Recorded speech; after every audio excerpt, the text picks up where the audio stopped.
hello' আচলতে আমাৰ দেউতা আহিছিল দুদিনমানৰ কাৰণে চ' দেউতাই যেতিয়া আমাৰ ঘৰলৈ আহে দেউতাই এনি টাইম কামতে ব্যস্ত থাকিব খোজে দেউতাই মানে ক'ত কি থাকিলে ক'ত কি ৰুব থাকিলে ক'ত বাৰীৰ চুকে কোণে ঘূৰি ঘূৰি কামতে ব্যস্ত থাকে আৰু সেইবাৰ আমি থিৰাং কৰিলোঁ দেউতাক আমি একোকে কৰিব নিদিওঁ সেইটো কাৰণে আমি দেউতাক লৈ জবৰদস্তি ওলাই আহিলোঁ গোটেই যোৰহাট টাউনখন এবাৰ ফুৰাম বুলি আৰু দেউতাক লৈ চিধাই আহিলোঁ আমি এটা চিনেমা হললৈ কিয়নো আমি অকণমান এটা অসমীয়া ফিল্ম চোৱাৰ হেঁপাহ ৰাখিছিলোঁ দেউতাৰ লগত চ' আমি ইয়ালৈকে আহিলোঁ আৰু গোটেই এইটো সময়ত গোটেই হলবোৰ হাউচফুল চলি থকাৰ কাৰণে আমি এখন পুৰণা চিনেমা হললৈ আহিলোঁ যোনটো আমাৰ যোৰহাটৰ এখনেই মাত্ৰ বহুত পুৰণা চিনেমা হল থাকি গৈছে আৰু সেয়া হ'ল ভিতৰৰ দৃশ্য আৰু সেয়া আপোনালোকে দেখিছে দুটা মঞ্জিলাৰ সেই চিনেমা হলঘৰটো আৰু ইয়াতে এচিৰ কোনো ব্যৱস্থা নাই কিয়নো চিনেমা যিটো হল ঘৰ বহুতেই পুৰণা আৰু সেয়া দেখি পাইছে কাঠেৰে নিৰ্মিত আৰু মোৰ ইয়াতে বহুত ভয় লাগি আছিলে কিয়নো ইয়াৰ যিটো কৰ্ণাৰ তাতে কোনো ৰেলিঙৰ ব্যৱস্থা নাছিল তথাপিও তললৈ চোৱাৰ যিখন হেঁপাহ এখন মই ধৰি ৰাখিব নোৱাৰিলোঁ চ' মই এপাক এনেই চাৰিওফালে চকু ফুৰালোঁ আৰু এইখিনি সময়লৈকে ফিল্ম আৰম্ভ হ'বলৈ বহুতখিনি টাইম থাকি যোৱাৰ কাৰণে চবে মোবাইল হাতত তুলি লৈছিল চ' আমিও অকণমান দেৰি বৰ নহ'বৰ কাৰণে লুডু উলিয়াই ল'লোঁ আৰু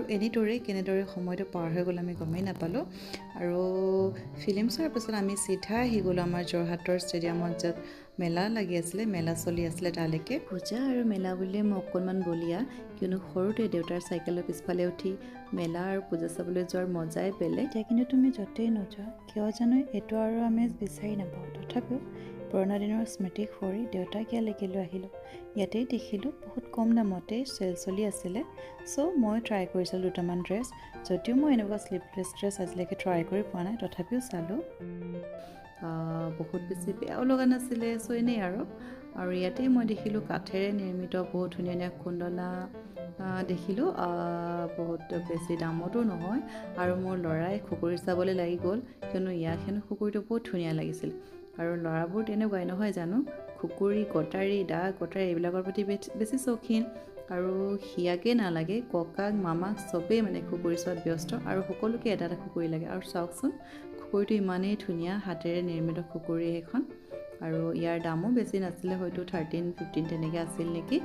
আৰু তাৰপিছত ইয়াকো এইখনো লাগে দীঘলখন মই বোলো এইখন নালাগে দিয়া তাৰপিছত আমি আৰু তেনেদৰে সৰু খুকুৰীখন আৰু লগতে দুই এটা তাৰ পৰাই বস্তু লৈ অকণমান দোকানৰ পৰা বাহিৰ হৈ দিলোঁ আৰু ইয়াতে আমি দেখিলোঁ লাহে লাহে আৰম্ভ হৈ গৈছিলে ষ্টাৰ্ট হৈ যোৱা আৰু পাপাকো বহুত গৰম লগা যেন অনুমান হ'ল পাপাই আচলতে দিনটো আমাৰ লগতে খোজকাঢ়ি আছে আৰু কিবা এটা খাবৰ বাবে আমি পানীপুৰি লৈ ল'লোঁ আৰু পানীপুৰি মোৰ বহুতেই প্ৰিয় আৰু তাৰপিছতে আমি গ'লোঁ পাণ বনাবলৈ দিবলৈ ইয়াতে দাদা এজনে বহুত ধুনীয়াকৈ পাণ বনাই আছিলে দাদাজনৰ পাণখন দেখি মোৰ বহুত বেছি আগ্ৰহ নাছিলে কিয়নো পাণখন বহুত ভৰা মানে গোটেই বস্তুৰে ভৰাই বনাইছে আৰু মই বহুত বেছি হেভি পাণ খাবলৈ ভাল নাপাওঁ মই হালকা ফুলকা পানেই খাওঁ বাট মোৰ মানুহজনে খাবলৈ ভাল পায় আৰু পাপাকো খুৱাম বুলি 3টা পাণ বনাবলৈ দিলে বাকী 2টা হেনো নাখায় তাৰপিছত দাদাজনেও বহুত জল্দি পাণ বনোৱা ষ্টাৰ্ট কৰি দিলে আৰু কম সময়ৰ ভিতৰতে চাওঁতে পাণ 3টাও বনাই শেষ কৰি পেলালে আৰু একেবাৰে নৰিয়াই আমাক মুখতে দি দিওঁ কৰিছে মই বোলো নাই মোক বোলে পেপাৰত দিয়ক মই বোলে এতিয়া নাখাওঁ মই পিছতহে খাম তাৰপিছত মোক যেনিবা পেপাৰতে দিলে কিন্তু পাপা আৰু মানুহজনক পাণ খোৱা দেখি মোৰ আৰু ৰৈ থাকিবলৈ নহ'ল মই বোলো নাই তেহেঁতি খাইছে এতিয়া ময়ো খাই দিওঁ চ' ময়ো খাই চালোঁ বাট ভবাৰ দৰে এয়া পাণ মই বৰ বেছি ভাল নাপালোঁ চ' আমি এইখন দোকানৰ পৰাও আগলৈ গুচি আহিলোঁ আৰু ইতিমধ্যে আপোনালোকে ইয়াতে দেখিছে সকলোখিনি ষ্টাৰ্ট হৈ গৈছিলে মেলা যেন এতিয়াহে লাগিছে অলপ মেলা টাইপ ফিল আহিব লৈছে আৰু আমি য'ত যেনেকৈ পাৰোঁ তেনেকৈ উঠি কটন কেণ্ডি লৈ গুচি আহিবলৈ ধৰিলোঁ কিয়নো আমি বহুত দেৰি হৈ গৈছিলে ইয়াতে আৰু ইয়াতে ওলাই আহোঁতে মোৰ এখন যেতিয়া আন্ধাৰ হৈ আহিছিলে চাৰিওফালে আৰু ইয়াতে লাইটৰ ছিষ্টেম ষ্টাৰ্ট হৈ যোৱাৰ লগে লগে বহুত ধুনীয়া লাগিলে ডেক'ৰেশ্যনটো চ' পাপাক টানি মই বোলো ব'লক পাপা মোৰ লগত অকণমান ভিডিঅ' প'জ দিয়ক বোলো পাপাক টানি ভিডিঅ' প'জ ল'লোঁ প্লাছ সিহঁতকো খোজ কঢ়ালোঁ জবৰদস্তি আৰু এনেদৰে আমি হাঁহি ফূৰ্তিৰে গোটেই মেলাৰ ভিতৰখন ঘূৰি পকি বাহিৰলৈ ওলাই আহিলোঁ বাহিৰলৈ আহিয়েই লাষ্টবাৰৰ কাৰণে এটা ভিডিঅ' লৈ আমি আকৌ ক'লৈ যাওঁ তাকে ভাবি গাড়ীত উঠিলোঁ আৰু গাড়ীত উঠিয়েই যিটো কটন কেণ্ডি লৈছিলে সেয়া খাব নোৱাৰিলে আৰু মই বোলো পেলাই দিয়াতকৈ খাই থওঁ নহয় জানো বাৰু ফুড ৱেষ্ট কৰিবলৈ বেয়া পাওঁ যদিও মই মিঠা বহুত বেছি ভাল নাপাওঁ তথাপিও খাবলৈ লৈ ল'লোঁ আৰু একচুৱেলি বহুত বেছি বেয়াও নহয় বাট ভাল বুলিও ক'ব নোৱাৰি আৰু ভাবিলোঁ পাপাৰ লগত ক'লৈ যাওঁ আৰু তেনেকৈ ভাবি থাকোঁতেই আমাৰ মনলৈ আহিল কিয়নো আমি কিবা এটা খাই লওঁ ক'ৰবালৈ ফুৰিবলৈ যোৱাৰ আগতে আৰু ইয়াত এখন বহুত ধুনীয়া ৰেষ্টুৰেণ্ট আছে তাতে আমি সোমালোঁ আচলতে ৰেষ্টুৰেণ্টৰ ভিতৰলৈ সোমাই যোৱাৰ আগে আগে ইয়াতে বাহিৰৰ এণ্ট্ৰেঞ্চৰ যিখিনি ভিউ আছিলে সেয়া মোৰ ভাল লাগিল চ' ইয়াতে ৰখি মই ইয়াৰে ধুনীয়াকৈ এটা শ্বৰ্ট ক্লিপ লৈ ল'লোঁ শ্বৰ্ট ক্লিপ লোৱাৰ পিছতে আমি ভিতৰলৈ গ'লোঁ আৰু ভিতৰত এটা অলপ ডাঙৰ চাইজৰ টেবুল লৈ আমি বহি পৰিলোঁ আটাইকেইজনে আৰু বহাৰ লগে লগে সদায়ৰ দৰে মই চাৰিওফালে এবাৰ চকু ফুৰালোঁ আৰু সেয়া যেন সকলোৱে কৰে মোৰ দৰে নহয় জানো আৰু ইয়াতে দেখিলোঁ বহুতখিনি মানুহ নাছিলে ৰেষ্টুৰেণ্টৰ ভিতৰত আৰু মই একেবাৰে ভালেই পাই গ'লোঁ কিন্তু বহুত বেছি ভিৰ থাকিলে মোৰ কোনো ভাল নালাগে আৰু চিডিয়েও মোক কিবা এটা দেখুৱাই আছিলে ইয়াতে আৰু ইয়াতে বহাৰ পিছত মোৰ কিছুমান কথা মনত পৰি খুবেই হাঁহি উঠি আছিল বিশেষকৈ দেউতালৈ চাই কিয়নো জীৱনত প্ৰথমবাৰৰ বাবে সৰু কালতে দেউতাৰ লগত এদিন ৰেষ্টুৰেণ্টলৈ গৈছিলোঁ ৰেষ্টুৰেণ্ট বুলিব নোৱাৰি আচলতে হোটেল বুলিব লাগিব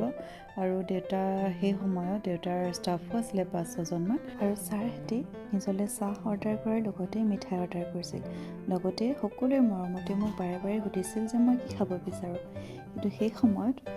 খাবলৈ মন থাককেই বা নাথাকক মই কিন্তু স্পষ্টভাৱে নাখাওঁ বুলিয়ে কৈছিলোঁ কিয়নো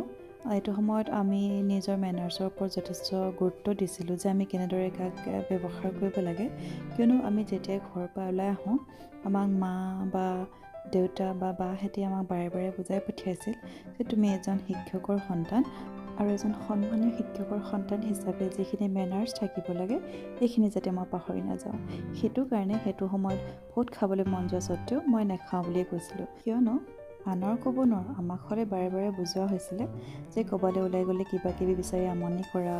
আৰু কোনোবাই কিবা এটা খাবলৈ দিলে টপককৈ খাই থোৱা সেই আটাইখিনি বেড মেনাৰ্ছতে পৰে চ' মই গুড গাৰ্ল হ'বলৈ গৈ একো নাখাওঁ বুলিয়ে কৈ থৈছিলোঁ কিন্তু ছাৰহঁতে মৰমতে মোক এটা কোকা-কোলা আনি দিছিলে কিন্তু তাকো মই ঘৰত হোৱা হ'লে হয়তো হাউতকৈ পি গ'লোহেঁতেন কিন্তু আৰু তাত আৰু এইটোতো কৰিব নোৱাৰি গুড গাৰ্লছ হৈ থাকিব লাগিব নহয় জানো চ' মই কোকা-কোলাখিনিও খোৱা নাছিলোঁ আৰু দেউতাহঁতে লাষ্টত সেইখিনিও ভাগ কৰি খাই পেলাইছিল কিন্তু সেই তেতিয়াৰ দিন আৰু আজিৰ দিন এনেকুৱা লাগে যেন আকাশ পাতালৰ পাৰ্থক্য তথাপিও আজি সকলোৰে লগত বিশেষকৈ দেউতাৰ লগত আজি ৰেষ্টুৰেণ্টত আহি মোৰ সেই আগৰ কথাবিলাকে বাৰে বাৰে মনলৈ আহি আছিল আৰু কিয় জানো মই যেন বৰ আৱেগিক হৈ উঠিছিলোঁ আৰু তেতিয়াই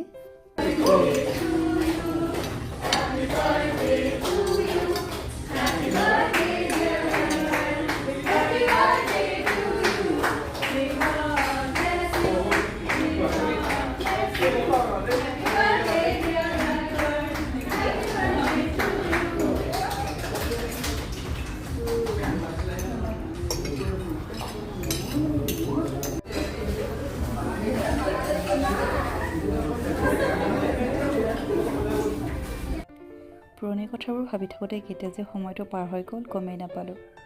আৰু তেতিয়াই আমি দেখিলোঁ ইয়াতে বাৰ্থডে চেলিব্ৰেট কৰিবলৈ ল'ৰা ছোৱালী কেইজনমান আহিছে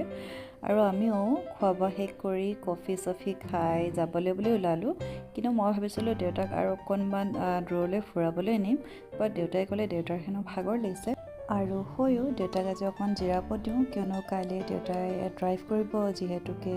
আমাৰ যোৰহাটৰ পৰা লখিমপুৰলৈ সেইটো কাৰণে দেউতাই ক'লে যে মই আজি ঘৰতে জিৰাওঁ আৰু ক'তো নাযাওঁ সেইটো কাৰণে আমি লাষ্ট আকৌ এবাৰ ইয়াতে চেলফি লওঁ বুলি ভাবিছিলোঁ কিন্তু মই চেলফি নল'লোঁ মই চবৰে হৈ ভিডিঅ'ই লৈ ল'লোঁ আৰু মই এনেদৰে ভিডিঅ' লৈ খুবেই ভাল পাওঁ আচলতে আৰু এটা কথা হ'ল যেতিয়াৰ পৰাই জনা বুজা হৈ আহিছোঁ তেতিয়াৰ পৰাই দেখিছোঁ মা আৰু দেউতাক খালি ষ্ট্ৰাগল কৰি অহা